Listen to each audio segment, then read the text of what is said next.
வணக்கம். இன்றைக்கி நம்ம பார்க்க போகிற சமையல் ஒரு அருமையான முருங்கைக்கீரை பாசிப்பருப்பு வச்சு ஒரு அருமையான கஞ்சி எப்படி செய்யலாங்கிறத பார்க்கலாம். வெந்தயம்லாம் போட்டு பண்ணியிருக்கிறதுனால உடம்புக்கு வந்து ரொம்ப குளிர்ச்சி. தேங்காய் பாலும் சேர்த்துருக்கோம்.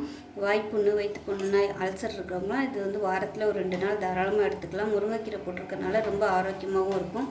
சின்னவங்கலேருந்து பெரியவங்க வரைக்கும் தாராளமாக அதை சாப்பிட்லாம். ஸோ வாங்க இந்த கஞ்சி வந்து எப்படி செய்யலாங்கிறத பார்க்கலாம். இப்போ ஒரு குக்கர் எடுத்துக்கலாம். இதில் பார்த்திங்கன்னா ஒரு 100 கிராம் அளவுக்கு ஜீரக சம்பா அரிசி எடுத்துருக்கேன். நான் வந்து ஜீரக சம்பா அரிசி எடுத்திருக்கேன். நீங்கள் பச்சரிசி எடுக்கிறதுனால எடுக்கலாம், இல்லை பிரியாணி அரிசி இருந்தாலும் எடுக்கலாம், இல்லைன்னா சாதாரண அரிசி எடுத்துக்கலாம். பச்சரிசி போடுறது தான் ரொம்ப ட்ரெடிஷ்னலாக இருக்கும். ஸோ சுகர் பேஷண்ட்டாக இருக்கிறவங்க வந்து பச்சரிசி சாப்பிடக்கூடாது. ஸோ அதனால் நான் வந்து அன்றைக்கி ஜீரக சம்பா அரிசி எடுத்திருக்கேன். இது வந்து நல்ல ஃப்ளேவராகவும் இருக்கும், உங்களுக்கு டைஜஸ்ட் ஆகிறதுக்கும் நல்லாயிருக்கும், சுகர் பேஷண்ட்டை சாப்பிட்றதுக்கும் ரொம்பவே நல்லாயிருக்கும். 1 டம்ளர் வந்து ஜீரக சம்பா அரிசியும் 1/4 டம்ளர் பாசிப்பருப்பும் எடுத்து நல்லா கழுவிட்டு அதில் ஒரு அரை மணி நேரம் ஊற வச்சு வச்சுருக்கேன். இப்போ அந்த தண்ணியோடு அப்படியே சேர்த்துக்கலாம். நான் வந்து கழுவிட்டு நல்ல தண்ணி ஊற்றி ஊற வச்சுட்டு அதனால் அப்படியே தண்ணியோடு சேர்த்துட்டேன். இப்போ அதில் நல்லா 1 டேபிள் ஸ்பூன் அளவுக்கு வெந்தயம் சேர்த்துக்கலாம். அதே மாதிரி 1 டீஸ்பூன் அளவுக்கு சீரகம் சேர்த்துக்கலாம். இதில் வந்து பூண்டு பல் வந்து ஒரு 5-6 பல் பூண்டு, நல்லா பெரிய பூண்டாக வந்து எடுத்துகிட்டு சின்ன சின்னதாக கட் பண்ணி வச்சுருக்கேன். இது வந்து நம்ம வேக வைக்கும்போது நல்லா அப்படியே குழஞ்சி வந்துடும். அதே மாதிரி நல்லா 1 கைப்பிடி அளவுக்கு முருங்கைக்கீரை எடுத்துருக்கேன், அதையும் சேர்த்துக்கலாம். முத்தலாம் இல்லாமல் கொஞ்சம் அப்படியே இலசாக பார்த்து எடுத்துக்கோங்க. இப்போ இதில் தண்ணி சேர்த்துக்கலாம். 1.5 டம்ளர் அரிசியும் பருப்புக்கு நான் வந்து 6 டம்ளர் தண்ணி சேர்க்குறேன். நான் ஜீரக சம்பா அரிசி வந்து நல்லா குழஞ்சிரும். ஒரு வேளை நமக்கு கஞ்சி பதத்துக்கு வரலைன்னா மறுபடியும் நம்ம சுடுதண்ணி வந்து ஊற்றிக்கலாம். தேங்காய் பால் வேறு ஊற்ற போகிறோம். இப்போ அதுக்கு தேவையான உப்பையும் சேர்த்துக்கலாம். இதில் விருப்பப்பட்டால் நீங்கள் வந்து காய்கறிகள் சேர்க்கறதுனாலும் சேர்த்துக்கலாம். பீன்ஸு, கேரட்டு, பட்டாணி உங்களோட விருப்பம்தான், எதுனாலும் நீங்கள் சேர்த்துக்கலாம். இப்போ இதில் ஒரு குட்டி தக்காளி பார்த்திங்கன்னா ஒரு 8 பீஸ் வர மாதிரி இந்த சைஸுக்கு கட் பண்ணிக்கோங்க. ரொம்ப பொடியெல்லாம் கட் பண்ண வேணாம். இது வந்து நார்மலாக சேர்க்க மாட்டாங்க, சேர்த்திங்கன்னா உங்களுக்கு டேஸ்ட் வந்து கொஞ்சம் நல்லாயிருக்கும். லைட்டாக அந்த புளிப்பு டேஸ்ட்டோட விருப்பப்பட்டால் நீங்கள் சேர்த்துக்கோங்க. நான் வந்து சேர்ப்பேன், எனக்கு பிடிக்குங்கிறதுனால உங்களோட விருப்பம் தான் தக்காளி வந்து சேர்க்குறதும் சேர்க்காததும். இப்போ க்ளோஸ் பண்ணிவிட்டு விசில் போட்டுலாம், விசில் போட்டு ஆன் பண்ணிடலாம். ஆன் பண்ணிட்டு நல்லா ஒரு 6 விசில் விட்டுட்டு பார்க்கலாம். இப்போ பாருங்கள், விசில் விட்டு ஸ்டீம் நல்லா இறங்கிடுச்சு. இப்போ பார்த்தீங்கன்னா இந்த மாதிரி தான் இருக்கணும். ரொம்ப தண்ணி ஊற்றிட்டோம்னா பொங்கி வந்துடும். இப்போ அதை நல்லா வந்து மசிச்சு விட்டுக்கலாம். மசிச்சு விட்டு தண்ணி வந்து பக்கத்தில் சூடு பண்ணி வச்சுக்கோங்க. நான் இப்போ தான் சூடு வச்சுருக்கிறேன். சூடாகட்டும். சூடானதுக்கப்புறமா நம்ம அதில் தண்ணி ஊற்றி கஞ்சி பதத்துக்கு கொண்டு வந்துக்கலாம். பச்சை தண்ணி வந்து ஊற்றிடக்கூடாது. பச்சை தண்ணி ஊற்றி கொதிக்க விட்டிங்கன்னா உங்களுக்கு டேஸ்ட் வந்து அப்படியே மாறி போயிடும். அதனால் நல்லா கொதிக்கிற தண்ணி தான் ஊற்றணும். அதே மாதிரி நல்ல ஒரு 1/4 மூடி துருவின தேங்காய் எடுத்து நல்லா கெட்டியாக தேங்காய் பால் எடுத்துருக்கேன். இப்போ வந்து நம்ம ஊற்றிட வேணாம். தண்ணி ஊற்றி கொஞ்சம் கொதிக்க ஆரம்பித்ததுக்கப்புறமா லாஸ்ட்டாக கேஸ் அமர்த்திட்டு நம்ம தேங்காய் பால் வந்து கலந்து விட்டுக்கலாம்.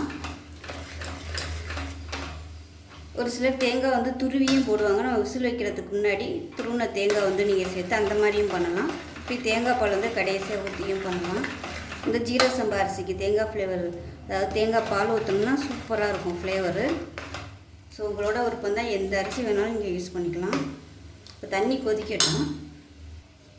பச்சரிசி சாதாரண அரிசி யூஸ் பண்ணுறதா இருந்தால் நீங்கள் வந்து குக்கரில் வந்து உடச்சிட்டு சேர்த்துக்கோங்க. அப்போ உங்களுக்கு வந்து நல்லா மசிஞ்சு வர்றதுக்கு கரெக்டாக இருக்கும்.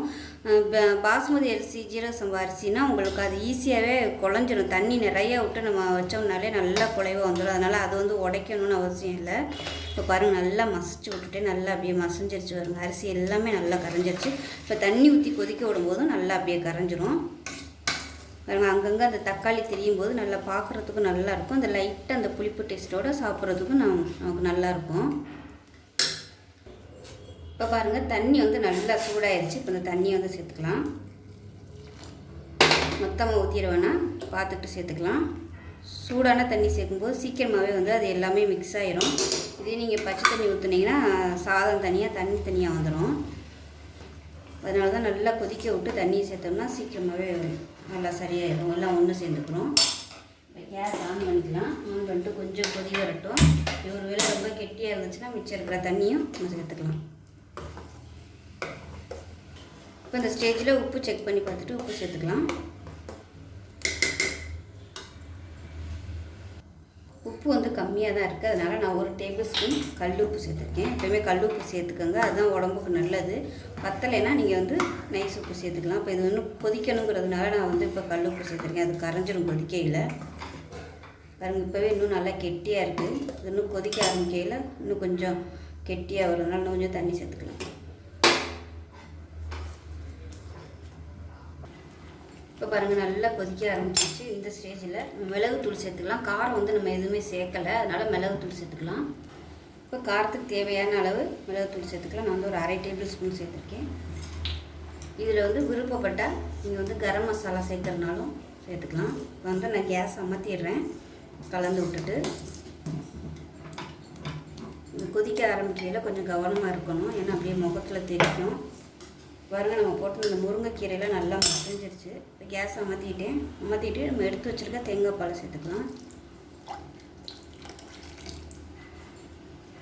அவ்வளோதான், கலந்து விட்டுட்டோம்னா அருமையான முருங்கைக்கீரை கஞ்சி ரெடி ஆயிடுச்சு. ரொம்ப ஆரோக்கியமான ரெசிபி.